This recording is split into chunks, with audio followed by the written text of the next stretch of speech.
আমাকে ভুলে যাওয়াটা অস্বাভাবিক কিছু নয়। প্রয়োজন ফুরলে মানুষ সৃষ্টিকর্তাকেই ভুলে যায়, আর আমি তো সাধারণ মানুষ।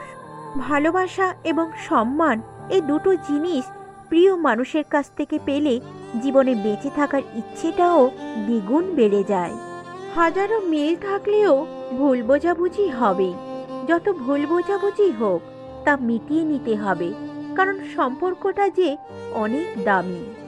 যেটা নিয়ে মানুষের মনে সবসময় হারানোর ভয় আগে থাকে, সেটাই সবার আগে হারিয়ে যায়। জুতো যতই দামি হোক, তা কিন্তু পায়েই ব্যবহৃত হয়। টুপি যত সস্তাই হোক, তা মাথায় ব্যবহৃত হয়। অনেক কিছু হারিয়েছি জীবন থেকে, কিন্তু কোনো অভিযোগ নেই, কারণ ঈশ্বর এর চেয়ে উত্তম জিনিস দেবেন। মিথ্যেবাদী ও স্বার্থপর লোক বেশি দিন কারো কাছে ভালো থাকতে পারে না। সময়ের ব্যবধানে তার আসল রূপ ফুটে ওঠে। একসময় মনে করতাম কাউকে ভুলে যাওয়া খুব কঠিন, কিন্তু আজ বাস্তবতার সামনে দাঁড়িয়ে আমি বলছি, ভুলে যাওয়া নয়, একজন মানুষকে চেনা বড় কঠিন।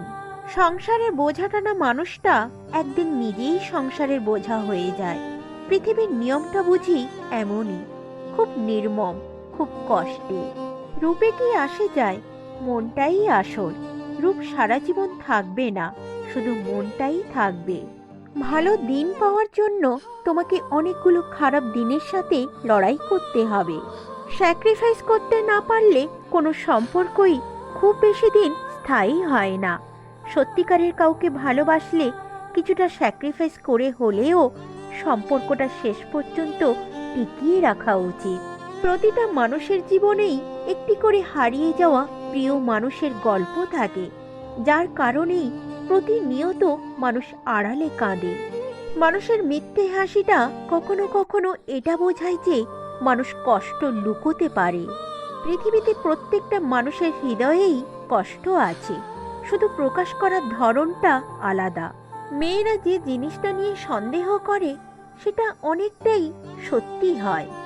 মানুষ মানুষের আচরণ দ্বারা মনে জায়গা নেয়, আবার আচরণ দ্বারাই মন থেকে মুছে যায়। কাউকেই ছোট করে দেখা উচিত নয়। একজন ভিক্ষুকও হতে পারে তোমার বিপদের বন্ধু।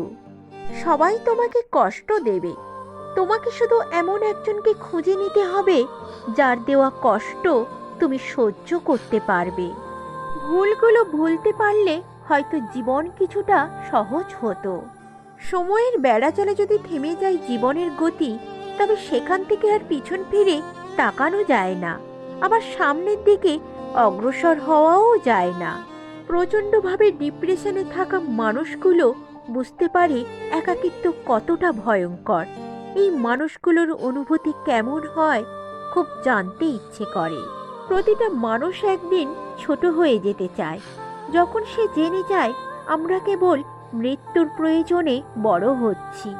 বাস্তবতা এতই কঠিন যে কখনো কখনো বুকের ভিতর গড়ে তোলা বিন্দু বিন্দু ভালোবাসাও অসহায় হয়ে পড়ে। না পাওয়াও এক ধরনের পাওয়াই। এই যে তোমাকে পেলাম না, কিন্তু সারা জীবন পেতে চাইবো, এটাই কি একরকম ভালোবাসা না? তুমি যাকে সবচেয়ে বেশি ভালোবাসবে, সে তোমার ভালোবাসা বুঝবে না। মনে রেখো, আজকের দিনটি তোমার সেই ভবিষ্যৎ যা নিয়ে তুমি গতকাল চিন্তিত ছিলে। এমন চারটি বস্তু আছে যার অল্পই অধিক, যেমন দুঃখ, বেদনা, দরিদ্র, আগুন এবং শত্রুতা। কম আলাপ থাকলেই বোধ হয় সম্পর্কগুলো আদতে সুন্দর হয়। অতিরিক্ত ঘনিষ্ঠতা অনেক সময় কাছের সম্পর্কগুলোকেও তাড়াতাড়ি নষ্ট করে দেয়। একজন খারাপ মানুষ অতি দ্রুত একজন ভালো মানুষকে খারাপ বানিয়ে ফেলতে পারে। স্ত্রীলোকের জীবনে কোমরে হাত রাখার মানুষের অভাব হবে না, অদূর ভবিষ্যতেও হবে না। শুধু মাথায় হাত রেখে আমি তো আছি, আমি থাকবো বলে ভরসা দেওয়ার মানুষের ভীষণ অভাব। পরিবারের সমস্যায় যাদের জীবনে শান্তি হারিয়ে গেছে, একজনকে ভালোবেসে যারা বিলীন হয়ে গেছে, নানান কারণে যাদের জীবনে ভালো দিন হারিয়ে গেছে, সেই সব মানুষের জীবনে ভালো সময় আসুক, শান্তি আসুক, তারা একটু সুখে থাকুক। তোমার জীবনে এমন কিছু নির্দিষ্ট মানুষ আছে যাদের কল তোমার ফোনের স্ক্রিনে ভেসে উঠলে তোমার মুখে আপনা আপনি হাসি চলে আসে। তাদেরকে তুমি ভালোবাসো, তারা তোমার আপন মানুষ। একাকিত্ব মানে এটা নয় যে তোমার পাশে কেউ নেই। একাকিত্ব মানে হচ্ছে তোমার পাশে সবাই আছে, কিন্তু যাকে তুমি চাও সে নেই।